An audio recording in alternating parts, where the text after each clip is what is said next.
Oh, Brittany Cartwright is hooking up with Jax Taylor's friends. We have Countess Luann de Lesseps defending Shannon Beador and calling out Joel Kim Booster. We have a lot that we're going to be getting into. We also have Leah McSweeney's lawsuit that's going to be happening in court, or it's going to be heard in court this month. We have a lot to catch up on. So let's dive in. You're listening to No Filter with Zack Pack, your go-to source for all the latest pop culture and reality TV tea, served fresh all week long. Now, let's dive in. What's going on, everybody? Welcome on in. Welcome on in. Welcome on in. Let's get it. Get it, get it, get it. Get it, get it, get it. Get it, get it, get it. Welcome on in. Welcome on in. Welcome on in. I just want to start by saying I apologize for not having a new episode yesterday, which was Wednesday. Apologies. I know I didn't give any notice. It was because I did not have notice. On Tuesday night, I got a series of phone calls and text messages. So as I shared with you guys, my grandfather, I mean, he's been sick for a while, but he was in the ICU back in July. And I remember that was a whole thing that we were going through. Well, Tuesday night, a hospice nurse ended up calling and saying that they weren't expecting him to make it through the night. And I'm happy to share that as of right now, he is still alive. They've given him 72 hours. So all of yesterday, I took the day off. I didn't work. I was with my family. I was with my mom. I went to go see him in his care facility. And yeah, I don't know what the verdict will be. I don't know when that'll happen. So I apologize if scheduling for the week is a little off, but I wanted to still be here. So I'm taping a little early today. I wanted to still be here. I wanted to still do the show and, make sure you guys know that I haven't abandoned you. And I'm sorry I didn't say anything. I'm sorry I didn't post anything about why there was no show yesterday. But I was just like, listen, I need to just take the day off. But yeah, thank you guys. Appreciate all the love. Appreciate the patience. Appreciate the understanding. And not everyone maybe understand. It's been a week outside of the family stuff. I will say it has been a week, and I think I'm gonna end every episode with a Zactivated pop off, a Zactivated rant. I don't know what we'll call it, but I usually like to go on my rants and my tangents, and maybe we just organize them a little more and save it for the end of the episode. So if you want to know what my rant of the day is, I will give it to you. But that said, let's get into all the news, all the tea, everybody. I hope you guys have had a great week so far, or at least better than mine. I wanted to throw myself out of building a couple times this week. 2020 putting you through it, but we here. We doing it. We're waking up every day. We're staying focused. We stay motivated. We stay consistent. And we make the most of every day because listen, I just lost my great grandmother a couple of months ago over the summer. So you do it, right? You put one foot in front of the other and you stay positive and you cherish the people that you have in your life. I think that's part of the reason I felt so compelled to talk about the hurricane relief stuff that I talked about the other day. I'm really glad to see Bethany Frankel and Be Strong doing a lot of stuff to help the victims of Hurricane Helene. Now we have Hurricane Milton. It's very heartbreaking. You never know when something's going to come up or there's going to be a natural disaster, and just make the most of every day. Tell the people you love that you love them. You never know when they're going to be gone. All right. Laura says, stay sassy and stay classy. Listen, I can stay sassy. I don't know if I'm always classy, but we doing it. We out here. Okay, let's dive in. What should we start with first? Let's start with Luann. So Countess Luann de Lesseps is defending Shannon Storm's Beador. She was giving an interview to Ricky Cornish for Pride.com. And he asked her about the Shannon Beador, Joel Kim Booster stuff. Because Shannon Beador, Ashley Darby, Giselle Bryant, and Countess Luann all filmed for Peacock's new show that's going to be coming out next year called Love Hotel. And it's where they take 4 single eligible housewives and they put them in Love Hotel.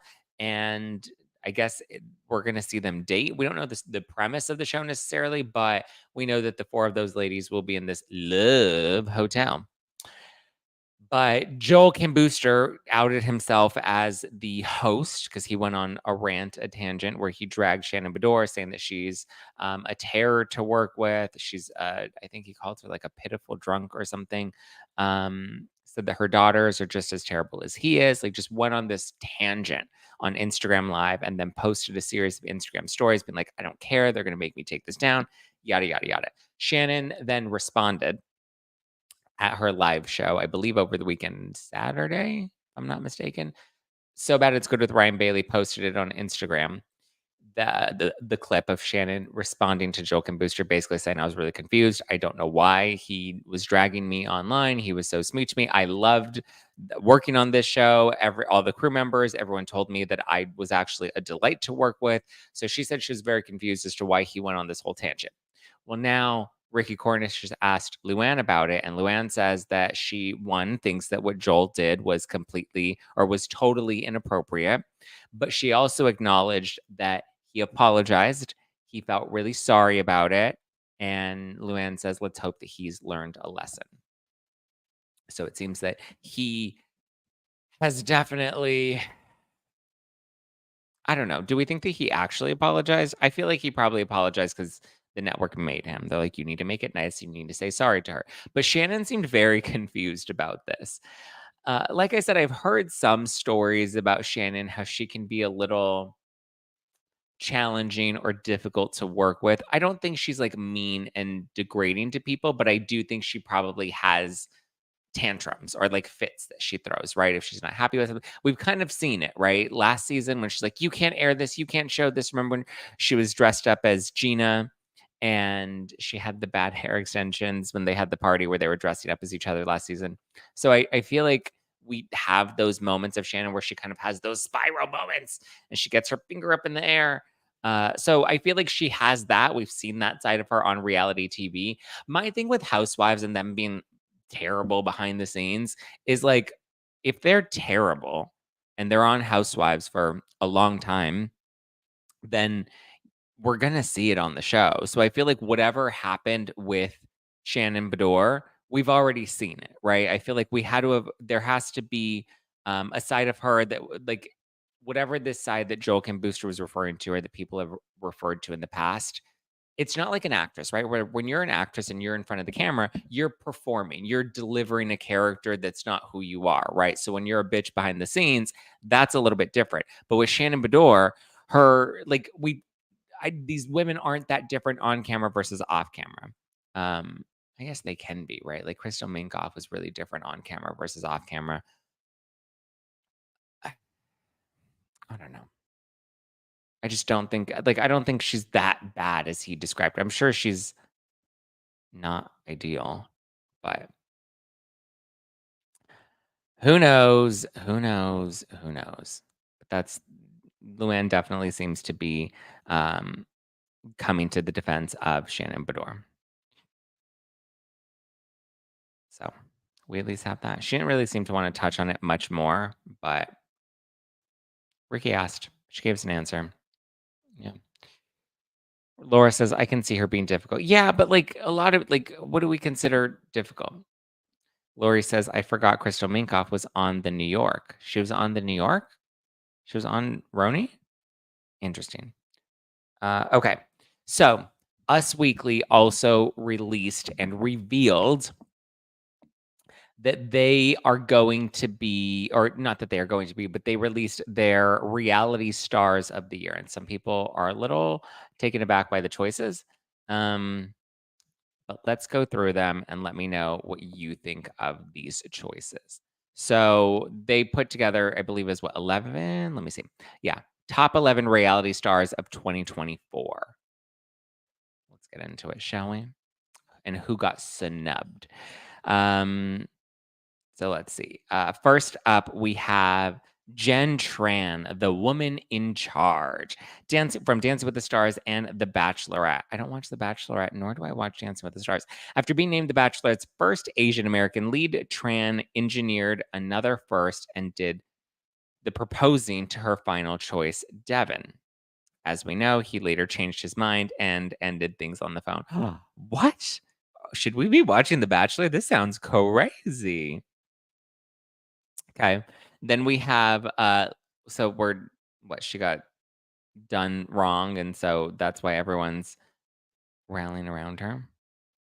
Hmm. We have Leah Kateb, and Us Weekly refers to her as the real deal. And she's from Love Island, USA. I didn't watch Love Island either. Shot in Fiji, Love Island is edited as events are unfolding, meaning Caleb had no idea she was the number one personality on Summer's number one streaming show. She says it's so different from what I thought it was it's so different from what I thought was going on the outside. Okay, so she was the one that was with well, she assumed fellow Islander Rob would win support as the messy relationship unraveled. Fans related to her attraction to the bad boy. We love Rob though, right? Like Rob just seems so toxic and we love that. Like aren't we I'm secretly rooting for Rob because I'm toxic. Don't you know that you're toxic? Okay. I can get it, Leah. Lindsay Hubbard from Summer House, known as the bounce back girl. Why? Because she got knocked up right after her engagement ended. That's the bounce back. I mean, she did bounce back real quick. I don't know if that's the healthiest thing to go from like I'm engaged to then suddenly I'm pregnant with another person's baby, with another man's baby. She's been on Our Summer Share companion since 2017, but Fun, Sun, and Rose was not in the cards for Lindsay Hubbard during Summer House's eighth season, which we saw the end of her engagement to Carl Radke. Okay, so we're giving it to her. I mean, that's fair. She was part of quite the big scandal with Carl Radke. So I get it. We got it.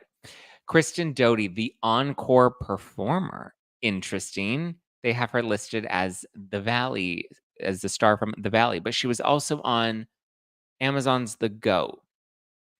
When fans learned Vanderpump Rules alum Kristen Doty would be returning to reality TV, let's face it, they expected more crazy Kristen antics. There's a possibility that people didn't want to hear from me or see me becoming a better version of myself, which was a tough pill to swallow. Do we think that Kristen's become a better version of herself?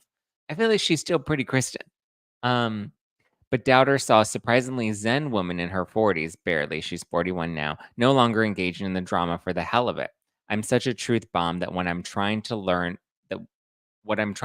to do is lead with a little more curiosity rather than finger pointing and blaming.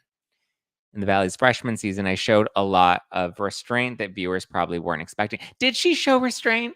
Is she zen? Like, are we gaslighting ourselves a little bit? Like, we love a crazy Christian, and we love when she embraces crazy Christian. And from the clips that I saw of her on Amazon's The Go, she seemed not so zen, right? She seemed pretty crazy Christian to me. She was popping off and doing. Listen, but that's what we love about Kristen Doty. We don't need her to be zen. Lori says, Zen isn't the first, second, third, or fourth word that comes to mind when you think of Kristen. I agree with you, Lori. But also, I do love Kristen, but I don't know if I would consider her one of the top 11 real. Also, why are we at 11? Like, why don't we keep the number at 10? You know? I don't know. That's a little confusing to me. But I don't know if I would have picked Kristen Doty as one of the top 11 reality stars. But I mean, listen, I do like Kristen Doty. I enjoy her very much. For sure. For sure. For sure. For sure. Okay. Oh, Monica Garcia. Okay, I would give it to Monica. I would say Monica definitely was a lightning rod. She definitely earned herself a spot on this list from Real Houses of Salt Lake City. After the notorious Jen Shaw went to prison for her role in a telemarketing scheme, Real Housewives of Salt Lake City introduced Mama 4, Monica Garcia, who revealed a surprising connection to the Fallon her castmates were endeavoring to distance themselves from. Monica says, "I'm really proud of the fact that owned up to being a witness in Jen's trial. She's ha she's happy that she owned up to that? What about reality Von Teese? Like, wha is she priding herself on her transparency? I don't know. I feel like Zen Kristen and transparent Monica, like, what is this list, you guys? I'm a little confused. Um, Monica says, especially in that group, because none of them were able to stand up to Jen and blatantly say what she did is absolutely wrong. In a group of women obsessed with appearances and prone to smearing one another's reputation, didn't she run a smear Instagram account? Okay. Garcia presented all sides of herself. Did she though? Like, I feel like we're being really gaslit by this list right now. Like, this is wild. She spoke openly about her past infidelity, right? And shared an awful dysfunctional relationship with her mom. True. I felt like like I was the only one who had a parent like that, and the outpouring from fans, I've never felt so seen. Yeah, Monica's mom did make her look a lot better, right? I agree. Lori says, "Who wrote this? I don't know who wrote Us Weekly. Next time, if you want a real, like, a reality TV connoisseur, I'm your boy. I got you. I got you." Monica's like, "I was so mean. I was so on it." Like, girl, no, no. Okay. Then we get into next up, we have Taylor Frankie Paul, the supernova from the Secret Lives of Mormon Wives. Okay, I will say, even though Secret Lives of Mormon Wives was a much newer reality show, they definitely earned a spot on this list. I guess Taylor is the biggest star of that show. Yeah, I mean, Whitney, I know people really hated Whitney, but she was a lightning rod that people could not stop talking about. So I think Whitney I mean, yeah, I would give it to Taylor. A star was born when in 2022, Mom Talk founder Taylor Frankie Paul took to TikTok to brazenly announce her marriage was over, and she and her then husband had participated in a harmless turned messy swinging arrangement. Okay, first of all, when is a swinging arrangement ever harmless? Like, are we saying that, like, swinging is harmless? Like, "Oh, it's okay, you can just share my husband. We'll just both suck on both sides of his dick. That's gonna be harmless. That's not gonna get messy." How is it harmless termed messy? That was messy from the start. That came with the mess. That needed a cleaning crew when you signed up on that dotted line. There was a disclaimer that said, "You're gonna need a cleaning crew after this because it's gonna get messy." Is your bestie, Miss Westy? These hoes try to test me? Test me? Gloria says, "Because it's soaking only."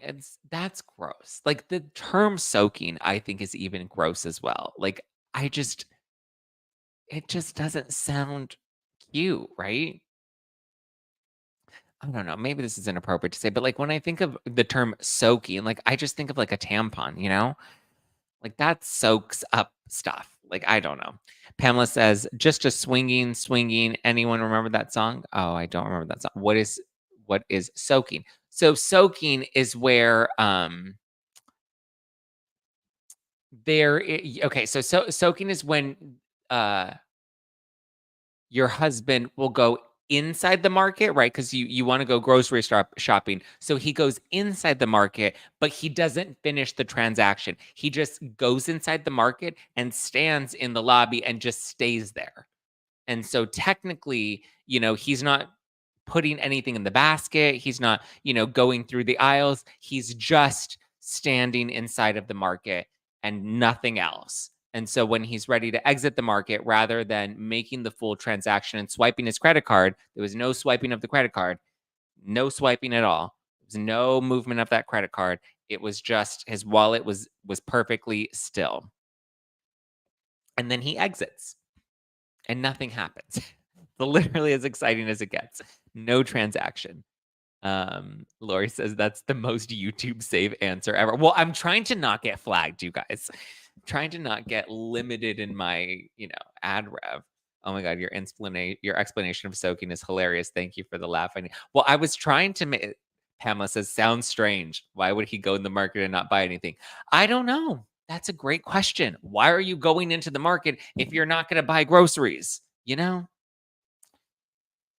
But anyway, that's we have Taylor Frankie Paul. Next up, we have David Isaacman and Abby Romero, the sweethearts from Love on the Spectrum. Oh, that's cute. Who else do we have? Victoria Kalina, the change-up artist from America's Sweethearts, Dallas Cowboys cheerleaders. Never watched it. We have Chelsea Lascani, the comeback story from Selling Sunset. Okay. I feel like who was the one? Emma and who was the other? Like, I feel like the ones that were enthralled in the recent scandal. That and like maybe a bit more, but okay. Julie Chen Moonves, the pioneer, because she hosts Big Brother. Who put this list together?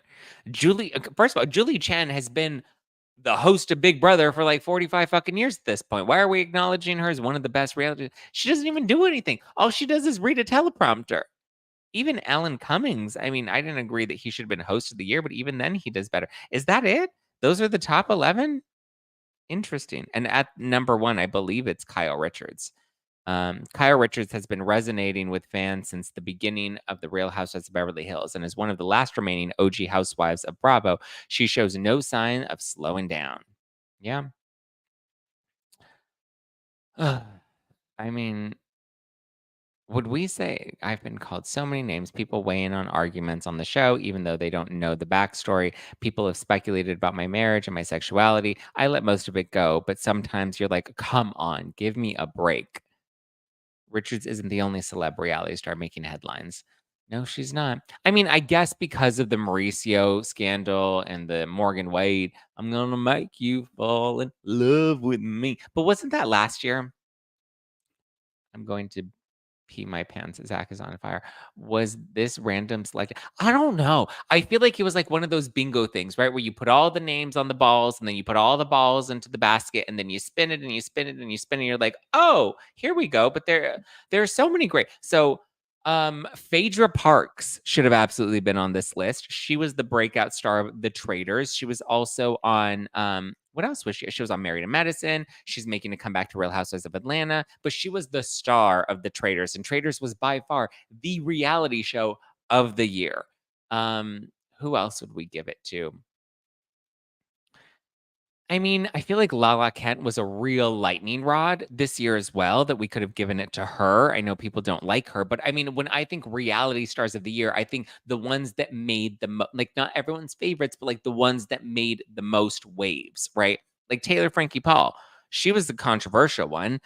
She's also a big name. She's the star of that show outside of Whitney, because Whitney's the second most, or I feel like Whitney's the most talked about, but she's the villain, right?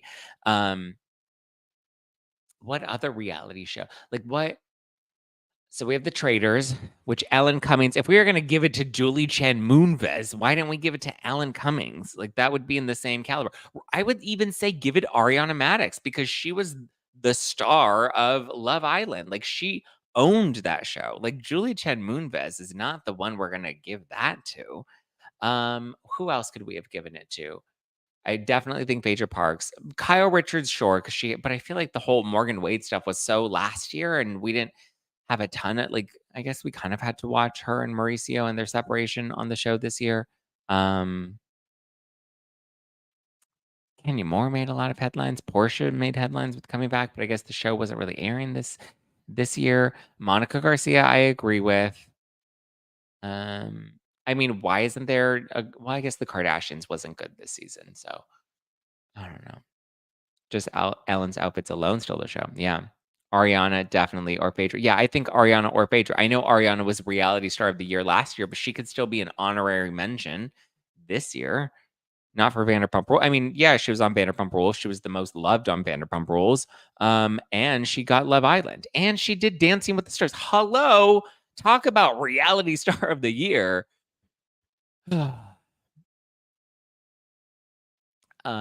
Rachel Frady says, "Hey Zach, just wanted to say thank you for shedding light on Hurricane Helene and how to support earlier this week. As a fan from South Carolina, it meant a lot. I appreciate that. That got me in trouble. for talking about it and saying that I thought, FEMA could be doing better, or at least our current administration could be doing better. I did get in trouble for that. And I fought back. I was like, fuck that. No, people's lives are at stake. We need to talk about this. So many people are living this that watch and listen to this show. And when they're DMing me, telling me to talk about what's going on, and when we have somebody like Bethany Frankel that's in this world, but that's also talking about it and providing disaster relief, I don't give a fuck if it's controversial. I'm going to talk about it. This show is called No Filter with Zack Pack. And guess what? Zack Pack is going to talk about whatever the fuck he wants to talk about with no filter. Okay. Sorry if that pisses some people off, but that's what you get when you want to do work with a show called No Filter with Zack Pack. When people's lives are on the line, that is not political. It should not be politicized. And I will talk about it. Nobody's going to tell me what I can and cannot talk about on my own fucking show. So thank you, Rachel, for saying that, because that is an important thing. We do need to talk about it more. And I wish more podcasters and more content creators and more YouTubers would talk about it, because it is important, right? We have platforms and we can do something with them. It doesn't have to be political, but we can share resources and we can support people that are struggling and suffering right now.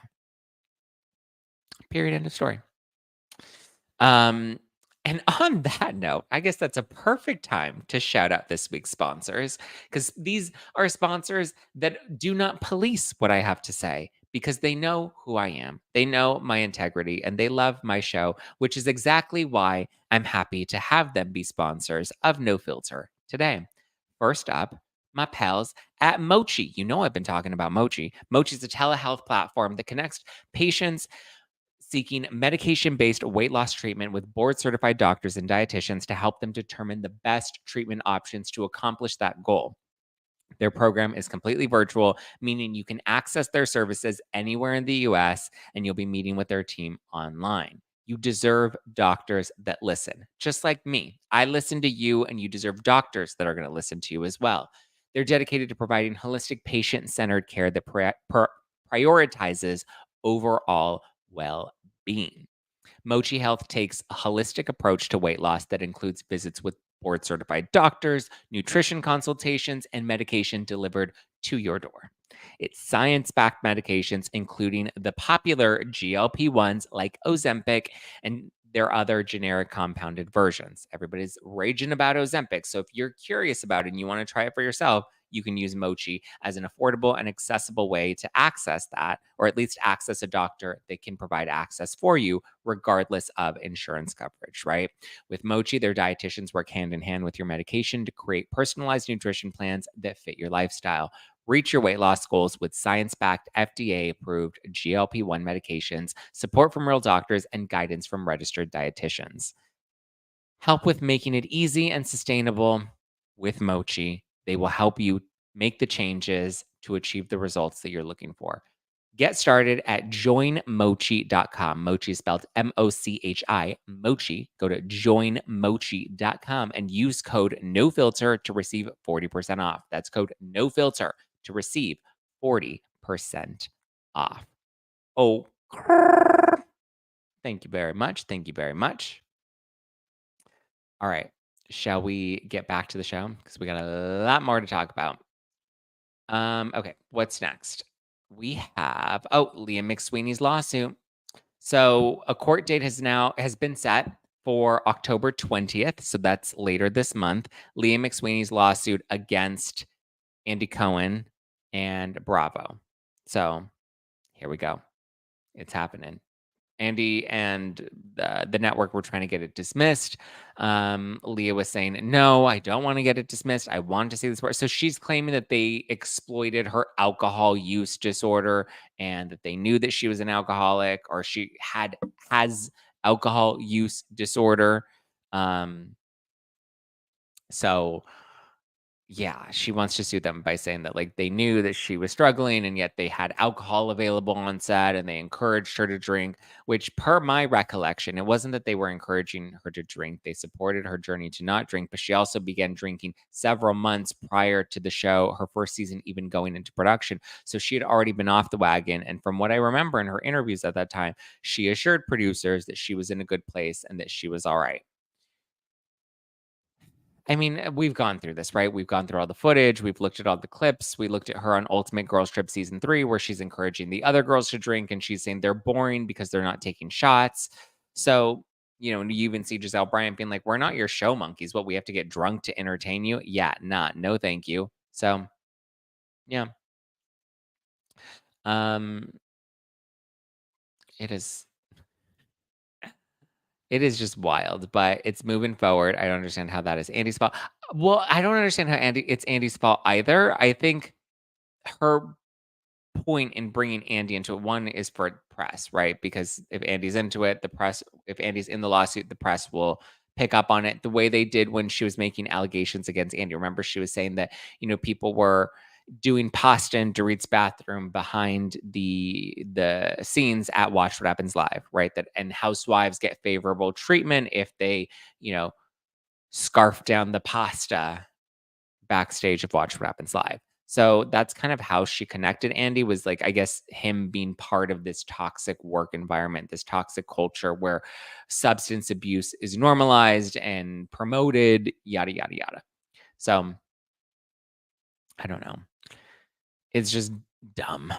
Danny says, "Is the Us Weekly list a list that you pay to be on?" No, I don't think that's no, I don't think you pay to be on it, but a lot of these like tabloid lists are usually they are like PR setups. Like usually like stars, they're just like us or sometimes. But like what's like when the magazines have what's in my bag, those are usually coordinated through PR, right? There's a product that somebody wants to promote. Oh my God, Crystal Minkoff's doing what's in my bag, and she has a carton of her coconut water in her purse. It's like really, Crystal Minkoff's going to be carrying a carton of her coconut water in her purse all the time? No. So yeah. But yeah, we'll see what happens. The court date is set for the 20th. Andy Cohen and his team, they want this case dismissed. And I believe that's what they're arguing on the 20th is to have it thrown out. Leah's team is going to argue why it should not be thrown out and why it should move forward to trial. So we're not at the trial phase yet. We're just in the should this be dismissed or should this move forward? So we'll see if Leah has a legitimate case. Pamela says, seems like a frivolous lawsuit. We're about to find out. So who else? So Nene sued the network and I believe settled and dropped it. And she's now back in good graces with NBC. We have Bethany never filed a lawsuit. Rachel Leviss mentions Bravo in her lawsuit against Tom and Ariana, but they're not named. So it doesn't appear that she has any legal action she's taken against them. Brandy never filed a lawsuit. We know that her legal team dropped her a couple weeks ago now. What else? Caroline, I believe her lawsuit is still pending. See, but what I will say about Caroline though is she's somebody that is trying to sue the network but doesn't want the press exposure, right? The fact that there's constant coverage about the Leah McSweeney lawsuit tells me that they want the press coverage. They want to make this a spectacle. Caroline Manzo, we haven't heard from her. She's in hiding. She's like, leave me alone, get away from me. Why I also think because there's stuff in that footage that Caroline doesn't want released. I think that's a bit more motivation. Um, is that and I think it really is. Caroline is like, listen, I'm a grandma. I got drunk. I did things on camera that I shouldn't have. I don't want to. And I don't think Caroline can back down now. Like she already put her foot down that she has to go all in with this. She can't just back out unless she agrees to take a settlement and everything's kind of hush hush and they keep it quiet. But I don't know. I don't know. I don't know. I don't know. Mom Unscripted says trial, trial, trial. I want to know behind the scenes discovery. I don't know how much behind the scenes we're gonna get that we don't already know. Like I would like if we really think about this, right? Let's analyze the Liam McSweeney stuff. Which by the way, I don't know if you guys noticed in my last episode with the Menendez brothers, um, there is I which was kind of fun because we've never done this before. But it was since it was legal, I want to incorporate this new well, also two things. One, we have new cover art for the Pop Report. Let me how do I we have new cover art for the Pop Report. I don't know if you can see it, but Check it out. The Pop Report has a new cover art. Yay. And then No Filter. So now you can see it has its own cover art. So when I do the deep dives, we're going to call those episodes No Filter Presents Criminally Famous, is what I'm calling it now.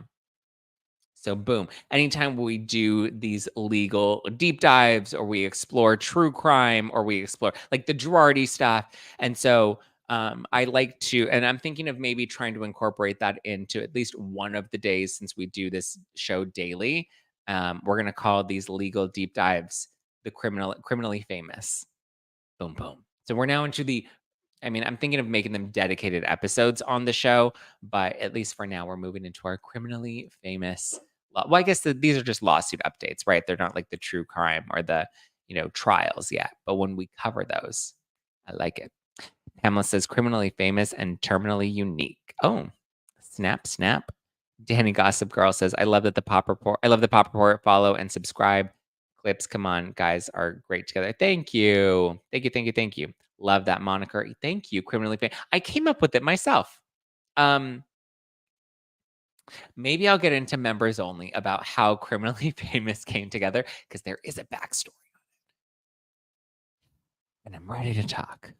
But yeah, we'll see what happens with Leah McSweeney. If it gets dismissed, we'll know before Halloween. We'll know by the end of the month. But also um, in that same note, we have Christopher Camone, who appears to be going to prison. Yo, listen up, y'all, because this is it. The beat that I'm banging is delicious. So Christopher Camone is the CFO of Girardi case, which we know he's the one that was running the books at Girardi Keys. But so he has now it appears he's taking a plea deal. Because he's saying that he's guilty and I believe he's pleading guilty to 2 counts of wire fraud here in Los Angeles in exchange for the remainder of the charges being dropped. Yeah. CFO Christopher Camone, he's taking a plea deal. So he's going to forfeit $3 million in assets or a little over $3 million assets. And he's going to plead guilty to 2 counts of wire fraud. And the remaining charges will be dismissed. He will be serving some jail time. He'll likely be serving a good amount of jail time, but he saw the writing on the wall. Tom Girardi obviously went forward with trial because he was arguing that he's innocent and he's not guilty. And he was blaming it all on Camone. And now Camone's saying, listen, I don't even need to go to trial. I know I'm guilty. I know the evidence against me is overwhelming. I'm not even going to try to fight it. So he didn't. And now he's getting ready to he's going to get locked up. They won't let me out. Locked up. They won't let me out. And so that settles the cases here in Los Angeles. However, I will also say that they still have their trial. I believe it's in March. They have their upcoming trial in Illinois. So they've dealt with Los Angeles. They still have Chicago that they have to deal with. So Tom Girardi has another trial separate from the trial that he just completed, just in another state. Uncertain whether they're going to move forward with that or they may drop him from it because now he's already. Oh wait, he's still awaiting his sentencing because he was just found guilty. Forgot about that. So we're still waiting for what the sentencing will be, but at least for now, Camone, we know he's guilty. So we know they're both guilty. They both like Tom was convicted, Christopher is pleading, or he's taking a plea deal. So yeah, there we go. There we go. And then the last thing is the Brittany Cartwright. Her new boyfriend. Ooh. Ooh. Brittany Cartwright has a new boyfriend. She's dating Jax's friend.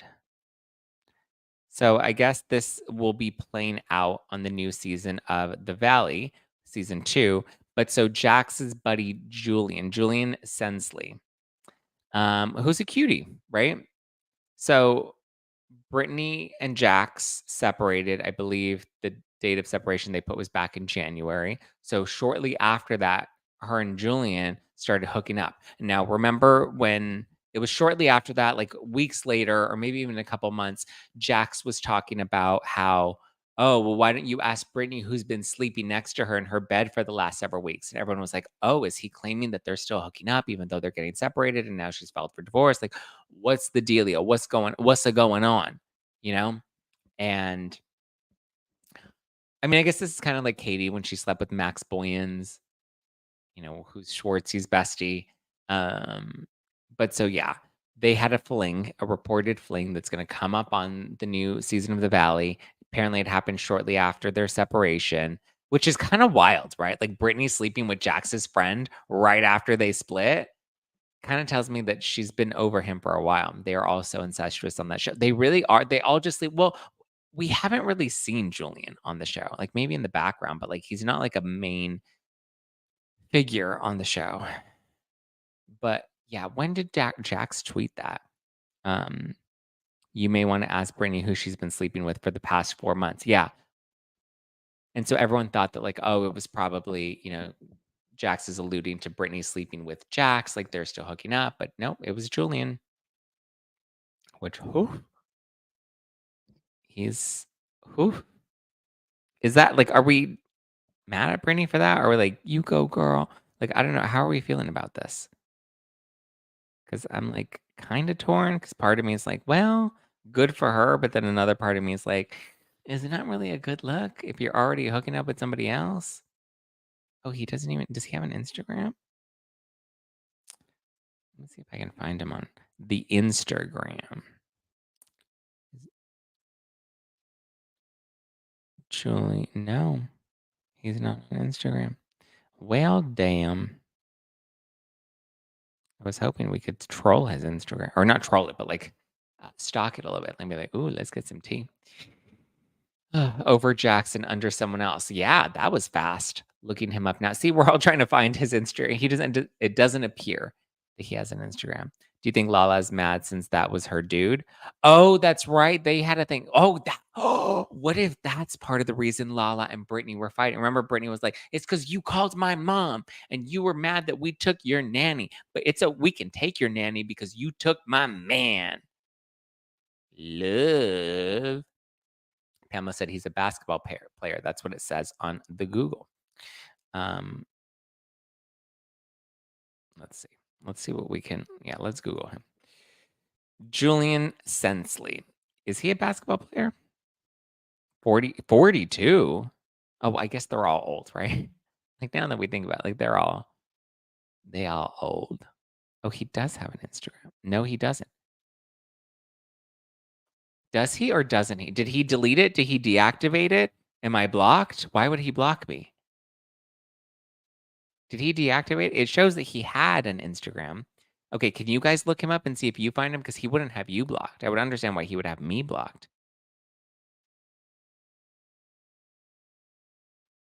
He used to have a Twitter, but hasn't used it since 2014. Yeah, he's a basketball player. Julian Sensley is a basketball player born in 82 in Hawaii. That's right. I remember.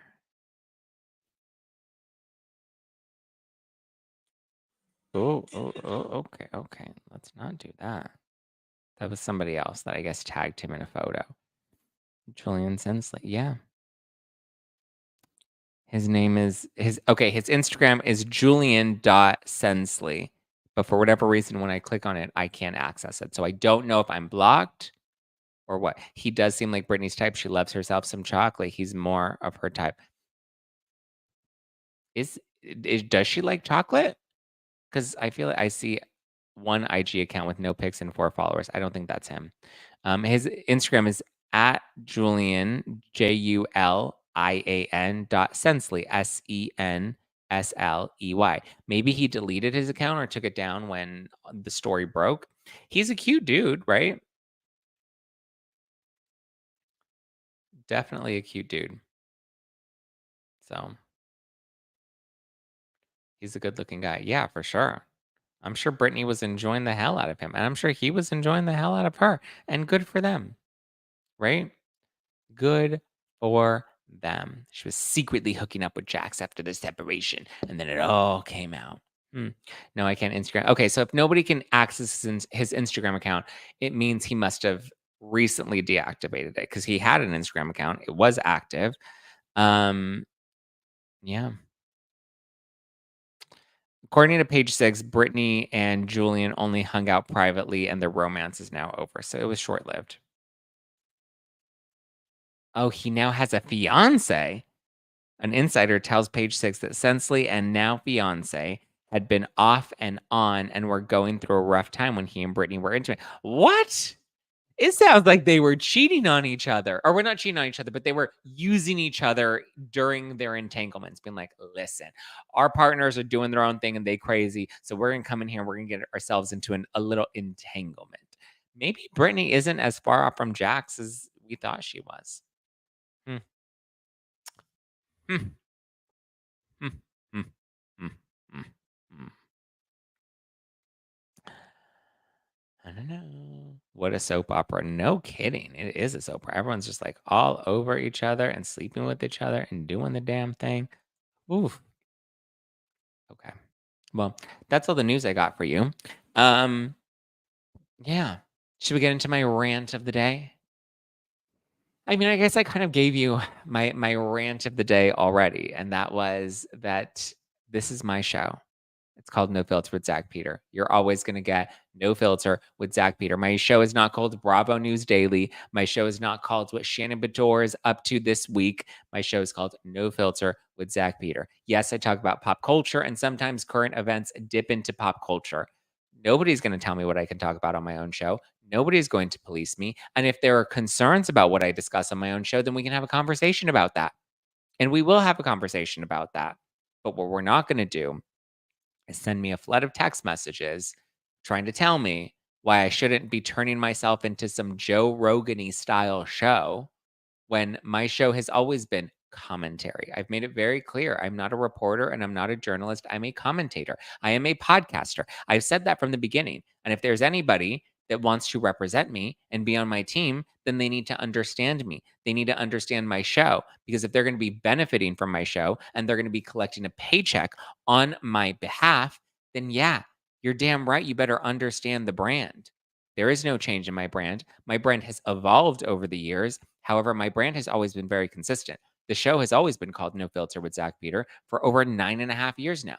In April of 2025, I will have had this show for 10 years. It's a lot longer than some of these people have been working in the podcasting industry, right? A lot of people are now working in this industry, but I've been in this industry for nearly a decade. I've kept this show alive for nearly a decade. I keep this show in the Apple Top 100 consistently, which is very hard to do when you've had a show for 10 years. Like I said, the Apple algorithm prioritizes newer shows. So if there's a newer show, it's a lot easier for them to get into the Apple Top 100. Do I sometimes get hit with some negative comments? Do I sometimes get slammed with a few negative reviews for people that don't understand me? Sure, that's gonna happen. I got a flood of negative reviews when this most recent season of Vanderpump Rules, I was saying, "Hey guys, maybe we give Lala Kent a break because she's pregnant." Remember when I did that? I lost nearly 1,000 followers on Instagram that day that I posted that video. I was getting slammed in the podcast reviews. I was getting dragged in the comments. I was getting dragged on Reddit. And listen, that's par for the course. So if we weren't concerned when I was talking about Lala Kent, then we shouldn't be concerned when I'm speaking up on behalf of hurricane victims. Also, when it comes to politics, I've never given a political position on this show. You know why? Because I respect that there are people in my community that listen to this show, that watch this show, that consider themselves members of the Zack Pack, that are on all sides of the political spectrum. And I respect all of them and I respect their differences. And that's why I know it was controversial when I said, hey, Taylor Swift's hugging Brittany Mahomes. And I don't think that that's a bad thing. I think that we can come together a lot more than we should. And sorry I didn't stick to my script of what happened on the boring ass Real Housewives of New York this week. I ain't going to talk about it because it's fucking boring. But I will talk about what everybody else is talking about because guess what? My show is commentary. My show is called No Filter, and I talk about what's happening in the world, specifically in pop culture. But like I said, sometimes current events bleeds into pop culture, and it's important to talk about. So that's all I got to say. Okay? Always been me. Always been here. Always going to be me. I have no script. There's no script that I have to keep. I tell people all the time, I'm not a news show. I'm not a parrot. I'm not a robot. I'm not just going to sit here and read lines from page 6 or read lines from a script that somebody writes for me. That ain't me. Okay. I'm going to keep it real. I always keep it real, whether it's my opinion of a controversial housewife, whether it's my opinion of a new reality show. I mean, listen, I was pimping out uh, Secret Lives of Mormon Wives long before it became popular. I was dragging certain housewives long, but I mean, look at it. I got so much shit when I was defending Erica Jane 3, 4 years ago. And now look at where we're at. And also, if I would have listened to the negative feedback that I was getting for defending Erica Jane, I would not have landed my one on one sit down interview that had groundbreaking download numbers. The only 1 hour sit down interview Erica has done about her marriage and about the entire legal scandal. I secured that. I broke the internet with all the press that it made when that interview was released. Okay. Stassi Schroeder doesn't do many podcast interviews. Jenny McCarthy doesn't do many podcast interviews yet. And they're not going to do a lot of the other Bravo podcasts that are out there, but they did mine. You're going to be very surprised with some of the guests that I've secured that are coming up soon. I've never been afraid of a controversial person. I've never been afraid of a hot take. I've always been me. I've always pushed the limits. I've always danced on the line. I've always liked to see where the boundary is so that I can push it a little bit further. And I've always gotten heat for that. I've never been a critic darling. I've never been a reviews rated favorite person. I've always been the polarizing one. I've always been the contrarian one. I've always been the controversial one. Despite that I've shown people all sides of me, I often get pigeonholed in the contrarian, controversial podcast or whatever. People want to brand me whatever they want to brand me. And guess what? How many fucks do I give? None, not one. Zero, zero, zero. And like I said, with the Erica interview, not only did I land that interview, but I get regular appearances on Court TV. How many of the other favorite podcasters that talk about Bravo news or talk about reality TV news, how many of them are expert talking heads on Court TV? Court TV, TMZ continues to invite me back. I've been on a number of other podcasts, a variety. I mean, I was somebody that was able to do Juicy Scoop and then a couple months later also do Jeff Lewis Live despite their feud. Even with me covering their feud on this show, both of them had enough respect for me to have me on their shows. Some people can't even get on one of those shows. So I know the value of building a community, which is why I listen to my community, which has more value than a couple of negative reviews or a little, brand concern regarding me getting too political. I don't care if you call me Joe Rogany. You know why? Because Joe Rogan has one of the top podcasts in this, not even in this country, in the world, as does Alex Cooper. That's the category that I'm moving in, right? I'm coming for that spot. I'm not going to stay in this small pond. I never had the interest in staying in this small pond. I've been building slow and steady for nearly a decade now, and I continue to grow year after year. My social numbers continue to rise. My YouTube numbers continue to rise. My podcast numbers are steady. We still hit the top 100 all the time, which is a challenge with a show as old as mine.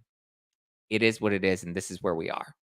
I love this community. I will always listen to this community. I will never steer you guys wrong. I will never I know sometimes I pop off on people in the live chat, but there is still a lot of love that I have for this community around me. And so when you guys tell me that there are things that are important that you want me to talk about, of course I'm going to talk about them. I'm going to criticize FEMA. I'm going to talk about hurricane relief. I'm going to say, hey, the Caller Daddy interview shouldn't have been a sit down because it's tone deaf when you rebuild the studio and you spend so much money building out your same Caller Daddy studio in Las Vegas. What you should have done is done an on the fields interview, which Alex Cooper has done a number of times. She's done it before. It would have been great to see Alex Cooper on the field showing what disaster relief is happening, showing what FEMA is doing, showing what volunteers are doing out there, showing the disaster and the devastation of what's going on. I'm not saying take yourself into the eye of the storm, but if, our vice president is able to go and do these photo ops, then she's able to bring you along this journey. And we need to be prioritizing and helping these people. When you have a platform like Call Her Daddy, use it responsibly, right? Go and give a voice to the people that are struggling right now. Joe Mendoza says, should covering hot, messy topics in the reality TV and entertainment worlds be unscripted? I'm somebody that's always unscripted. So I'll just tell you that. Even when I do have a script, which is rare, I write my own scripts myself. Um, exactly how I would deliver them myself. I don't have anybody write my scripts, and I don't read anybody else's words for me. Hmm. Period. Put that on period. All right. And on that note, thank you for listening to No Filter with Zack Peter. That is me. If you want more of me, you can give me a follow at Just Plain Zack all over the internet, or you can listen, or you can follow the podcast at No Filter with Zack on the Instagram. Always giving you the latest of what's going on in the world on No Filter with Zack. Okay. Joe, what did Joe say? Joe says, would Zack soak Brian? Yay or nay? Sure. I don't know. What am I? Am I the tea bag or am I the mug? I would be the tea bag. I would soak. Yeah, why not? Well, no, I'm not soaking anybody. There's no soaking happening. We're going into the grocery store and we're buying the groceries and we're gonna swipe that card. I'm not saying specifically with Brian, but I'm just saying I don't soak. I don't soak. I destroy. Right? We don't soak the tampon. We're hurricane. All right, guys. I love you. I appreciate you. I hope you have a wonderful rest of your day. Continue to support Be Strong if you can. I love you. I appreciate you. I say that every day. I feel like Alan, where she's like, be kind to one another. I always say I love you and I appreciate you. But I really do. I wouldn't have any of this without you. And you've stayed with me for a long time. You've been by my side through everything. You sell out our live shows. You sell out my wine, or you sold out my wine line. You continue to buy merch. You support me in so many different ways. You write reviews. You leave comments. You hit the like button. You do all those things, which does mean so much to me. And it's exactly why I will continue to fight for this show and the integrity that I have behind this show. I love you. I appreciate you. Have a good one. I'll talk to you tomorrow.